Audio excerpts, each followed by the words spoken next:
퇴직 후 첫 달 김선호 씨는 오랜만에 가계부를 꺼냈습니다. 젊을 때부터 습관처럼 적어왔던 지출 내역 이제는 취미처럼 기록하려 했지만 그날따라 마음이 무거웠습니다. 카드 명세서에는 매달 반복되는 공과금, 관리비, 식비 그리고 병원비가 줄줄이 찍혀 있었죠. 이게 다 얼마지? 계산기를 두드리던 손끝이 멈췄습니다. 그리고 혼잣말이 나왔습니다. 왜 더 준비하지 못했을까? 김 씨는 35년 동안 한 공기업에서 근무했습니다. 퇴직금 2억, 국민연금 월 180만 원, 아내의 개인연금 70만 원. 이 정도면 평균 이상이라고 생각했습니다. 하지만 현실은 달랐습니다. 전기세, 도시가스 관리비, 식비, 보험료, 교통비, 약값을 더하니 한 달 270만 원은 훌쩍 넘었습니다. 게다가 예기치 않은 병원 진료나 경조사비가 생기면 계획은 금세 무너졌습니다. 퇴직 1년 차 예상보다 빠르게 줄어드는 통장 잔고를 보며 그는 매달 후회했습니다. 그때 조금만 더 준비했더라면. 비슷한 이야기는 다른 은퇴자들에게서도 반복됩니다. 매달 연금 들어오는데도 불안하다. 생활비보다 마음이 더 무겁다. 지출 내역 쓰는 게 고통이다. 많은 분들이 말합니다. 은퇴 후 진짜 문제는 돈이 아니라 예상과 현실의 간극이라고요. 퇴직 전엔 집만 있으면 된다고 믿는 분들이 많습니다. 하지만 집은 돈을 벌어주지 않습니다. 연금이 있더라도 물가 상승 속도는 연금 인상률을 훌쩍 뛰어넘습니다. 특히 고정비가 은퇴 후 재정의 발목을 잡습니다. 관리비, 보험료, 공과금, 교통비 그리고 의료비. 이 5가지 항목은 줄이기도 어렵고 해마다 오르는 게 특징입니다. 예를 들어 60대 부부의 평균 생활비를 살펴보면 식비 약 90만 원, 주거비 및 관리비 40만 원, 교통비 20만 원, 통신비 15만 원, 의료비 25만 원, 기타 지출 40만 원. 이렇게 합하면 기본 생활비만 230만 원을 넘어섭니다. 하지만 대부분의 연금 수령액은 부부 합산 200만 원 안팎이죠. 즉 매달 3,050만 원 정도의 마이너스를 감내해야 하는 구조입니다. 이때부터 후회가 시작됩니다. 그때 집 리모델링 안 했어야 했는데, 퇴직금 일부라도 더 굴려놨어야 했는데. 그 후회는 단지 돈 때문만은 아닙니다. 예상보다 빨리 달아가는 노후 자금이 주는 불안, 그리고 나는 이제 벌 수 없다는 현실이 주는 무력감 때문입니다. 심리적으로도 큰 변화가 찾아옵니다. 매달 지출을 적을 때마다 스스로를 줄이는 삶으로 몰아넣게 됩니다. 소비를 조절하는 게 아니라 죄책감을 느끼는 거죠. 외식 한 번 했다고 괜히 미안해지고 커피 한 잔에도 머뭇거리게 된다. 이런 감정은 자신감의 문제로 이어지고 결국 인간관계까지 좁혀놓습니다. 친구들과의 모임도 줄고 여행도 미루고 결국 집 안에 머무는 시간이 늘어납니다. 이 시점부터 노후는 경제의 문제를 넘어 심리의 문제가 됩니다.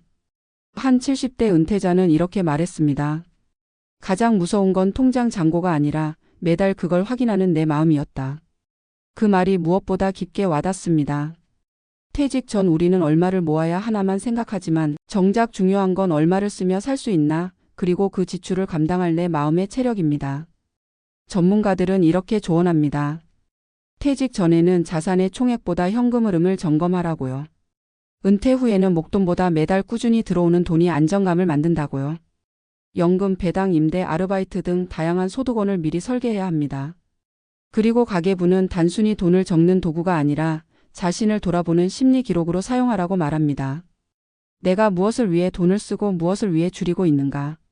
이 질문이 명확해질 때 지출은 두려움이 아닌 선택이 됩니다. 또 하나 후회를 줄이는 방법은 단순합니다. 지출을 과거의 실수가 아니라 현재의 데이터로 바라보는 겁니다. 지출을 적을 때마다 또 썼네가 아니라 이건 왜 썼지? 라고 묻는 것이죠. 그때부터 가계부는 통제의 도구가 아니라 통찰의 도구로 변합니다. 결국 은퇴 후 재정의 핵심은 돈의 크기가 아니라 흐름의 이해입니다. 돈이 들어오고 나가는 길을 명확히 아는 사람은 불안하지 않습니다. 반대로 그 흐름을 모르는 사람은 아무리 많은 돈을 가지고 있어도 늘 불안합니다. 은퇴자의 후회 대부분은 돈이 부족해서가 아니라 계획이 없어서 생깁니다. 김선호 씨는 요즘 가계부를 다시 씁니다. 하지만 예전처럼 돈이 줄어드는 기록으로 보지 않습니다. 그는 매달 이렇게 적습니다. 이번 달에도 잘 버텼다.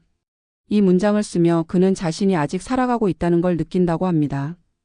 퇴직 이후 우리가 쓰는 돈은 단순한 숫자가 아닙니다. 그건 우리의 삶의 방식이고 하루를 유지시키는 리듬이죠. 왜 더 준비하지 못했을까라는 후회는 누구에게나 찾아옵니다.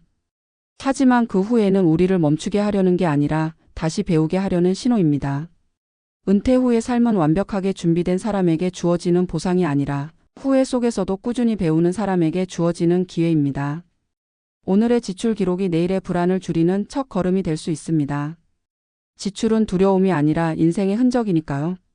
퇴직 후 매달 지출 내역을 적어 내려가며 자신이 얼마나 소비하는지 직접 마주한 순간 많은 은퇴자들은 공통적으로 같은 생각을 한다고 말한다. 왜 조금 더 준비하지 못했을까? 이 말은 단순히 돈이 부족해서 나오는 후회가 아니다. 오히려 인생의 긴 시간 동안 열심히 일하고 성실히 살아왔는데 그 결실이 이렇게 빠르게 줄어드는 현실을 처음 체감하는 데서 오는 충격에 가깝다. 돈의 문제라기보다 내가 더 이상 벌지 못한다는 불안, 그리고 통장의 숫자가 줄어드는 것을 지켜볼 수밖에 없는 무력감이 그 말을 끌어낸다. 실제로 많은 은퇴자들은 은퇴 직후 몇 달 동안은 아직 괜찮다는 안도감 속에서 지낸다. 퇴직금이 통장에 남아있고 국민연금이나 개인연금이 들어오기 시작하면 당장 부족함은 느끼지 않는다. 그러나 6개월이 지나면 대부분의 사람들에게 변화가 찾아온다. 가계부의 마지막 페이지에 남는 금액이 줄어들고 지출 항목이 점점 빡빡해지기 시작한다. 관리비, 전기세, 가스비, 보험료, 통신비 그리고 병원비. 줄이고 싶어도 줄일 수 없는 고정비가 은퇴 생활의 중심이 된다. 특히 의료비는 은퇴 후 가계의 불안을 가장 크게 만드는 변수다. 60대 이후 평균 진료비는 50대의 2배 이상으로 늘어나고 만성질환이나 반복 진료가 생기면 예산은 금세 무너진다. 젊을 때는 상상조차 하지 않았던 일이다. 내가 매달 병원비를 걱정할 줄은 몰랐다는 말은 이제 많은 노년층의 일상이 되었다. 문제는 이런 현실을 예측하지 못한 채 퇴직을 맞이하는 사람들이 여전히 많다는 것이다. 직장 생활 중에는 퇴직 후의 지출 구조를 구체적으로 상상하기 어렵다. 일할 때는 의료비나 교통비를 신경 쓰지 않아도 되고 점심값이나 외식비는 회사 생활의 일부로 자연스럽게 처리된다. 하지만 은퇴 후에는 모든 비용이 개인의 부담으로 전환된다. 사회적 관계도 달라진다. 직장에서는 자연스럽게 이루어지던 대화와 정보 교환이 사라지고 사회적 연결이 약해질수록 외로움이 커진다. 외로움은 다시 소비로 이어지기도 한다. 누군가는 쇼핑으로, 누군가는 불필요한 구독 서비스나 식사 모임으로 그 공허함을 달랜다. 문제는 그 결과가 다시 가계부에 찍힌다는 점이다. 한 연구에 따르면 은퇴자 10명 중 7명은 퇴직 후 3년 내에 예상보다 빠른 속도로 자산이 줄었다고 답했다. 그 이유 중 절반 이상이 생활비 과다 지출이었다. 그러나 여기서의 과다는 사치가 아니다. 대부분은 병원비, 관리비, 경조사비 같은 피할 수 없는 비용이었다. 다시 말해 은퇴 후 재정의 핵심은 줄이는 소비가 아니라 예측하지 못한 소비에 있다. 가계부를 쓰는 일이 괴로워지는 이유도 바로 여기에 있다. 매달 지출 내역을 보며 느끼는 후회는 단지 돈을 썼다는 자책이 아니라 내 계획이 현실을 따라가지 못했다는 사실을 마주하는 순간의 고통이다. 심리학적으로 보면 이 후회는 상실감의 또 다른 표현이다. 인간은 통제할 수 없는 상황에서 불안을 느낀다. 퇴직 전에는 일과 수입이 그 통제의 도구였다. 하지만 퇴직 후에는 그것이 사라진다. 대신 지출 관리가 통제의 유일한 수단이 된다. 그래서 가계부를 적는 일에 집착하거나 반대로 완전히 포기하는 양극단이 생긴다. 전자는 내가 그래도 상황을 파악하고 있다는 통제감에서 안정을 찾고, 후자는 어차피 답이 없다는 체념에서 벗어나고자 하는 심리다. 그러나 두 경우 모두 근본적인 불안을 해결하지는 못한다. 결국 필요한 것은 숫자의 통제가 아니라 현실의 재구조화다. 은퇴 후 재정을 안정시키기 위해 전문가들이 강조하는 첫 번째는 현금 흐름 중심의 사고 전환이다. 퇴직 전에는 자산의 총액이 중요하지만 은퇴 후에는 매달 얼마가 들어오고 나가는지가 핵심이 된다. 즉 부자가 아니라 흐름이 있는 사람이 안정된 노후를 누린다. 국민연금, 퇴직연금, 개인연금, 주택연금, 배당, 임대 수입, 그리고 아르바이트나 취미 창업 같은 부수입까지 모든 흐름을 조합해야 한다.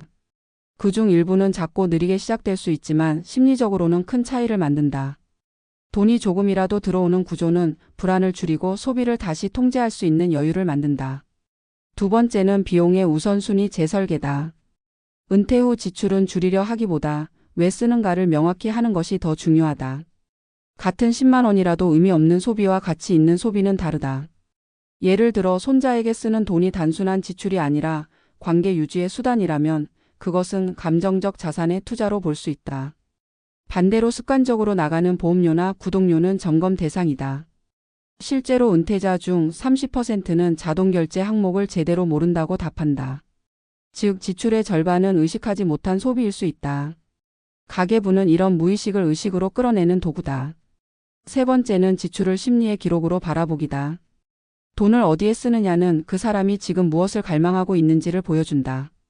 외식비가 늘었다면 외로움이 늘어난 것이고 병원비가 늘었다면 불안이 커진 것이다. 숫자는 거짓말을 하지 않는다. 그래서 지출 내역은 단순한 경제 데이터가 아니라 인생의 감정 지도다. 이를 통해 자신을 돌아보고 불안을 정확히 언어화할 수 있다면 그 자체로 위로가 된다. 결국 후회는 완전히 사라질 수 없다. 하지만 후회를 성장의 도구로 바꿀 수는 있다. 왜 더 준비하지 못했을까라는 말은 이제라도 다시 정리해야겠다는 마음의 전환점이 될 수 있다. 돈의 흐름을 다시 설계하는 것은 단지 재정 관리의 문제가 아니라 인생 이막의 방향을 잡는 일이다. 퇴직 후의 삶은 더 이상 벌어들이는 삶이 아니라 유지하고 선택하는 삶으로 바뀐다. 이 시점에서 필요한 것은 숫자를 맞추는 계산력이 아니라 자신이 무엇을 위해 살고 싶은지에 대한 가치 판단이다. 김선호 씨는 요즘 매달 가계부를 쓰며 자신만의 규칙을 세웠다. 지출 내역의 마지막 줄에 이 돈이 내 삶에 어떤 의미를 줬는가를 적는 것이다. 예전에는 돈을 쓸 때마다 불안했지만 이제는 그 불안이 감사를 배우는 과정이 되었다고 말한다. 병원비를 쓸 때는 그래도 치료받을 수 있어서 다행이다. 손자 용돈을 줄 때는 이만큼은 줄 수 있는 여유가 있다고 적는다. 돈의 쓰임을 의미로 전환하는 순간 숫자는 더 이상 공포의 대상이 아니라 인생의 언어가 된다. 우리는 모두 후회 속에서 배우며 산다. 누구나 더 준비할 수 있었지만 동시에 누구나 그만큼 살아냈다. 중요한 건 지금이라도 가계부를 다시 펼치는 용기다. 그 기록은 단지 돈의 흐름이 아니라 나의 시간을 붙잡는 일이다. 지출은 줄일 대상이 아니라 이해해야 할 대상이다. 매달 빠져나가는 돈을 두려움으로 바라볼 때 노후는 막막해지지만 그것을 내 삶의 리듬으로 받아들이면 불안은 줄어든다. 은퇴 후의 안정은 돈의 많고 적음이 아니라 그 돈의 흐름을 스스로 이해할 수 있을 때 비로소 찾아온다. 결국 노후를 지키는 가장 강력한 자산은 예측이 아니라 적응이다. 인생의 모든 계획이 틀어질 수 있다는 사실을 받아들이고 그때마다 조정할 수 있는 유연함을 가진 사람만이 후회 대신 배움을 얻는다. 그리고 그 배움 속에서 자신만의 리듬을 찾아가는 것이 진짜 은퇴의 시작이다.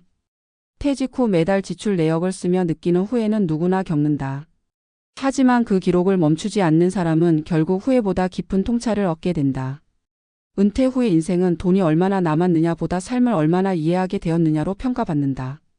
후회는 끝이 아니라 방향의 재설정이다. 오늘의 지출이 내일의 배움이 되고 그 배움이 다시 삶의 의미로 돌아올 때 우리는 비로소 진짜 안정된 노년을 살아가게 된다.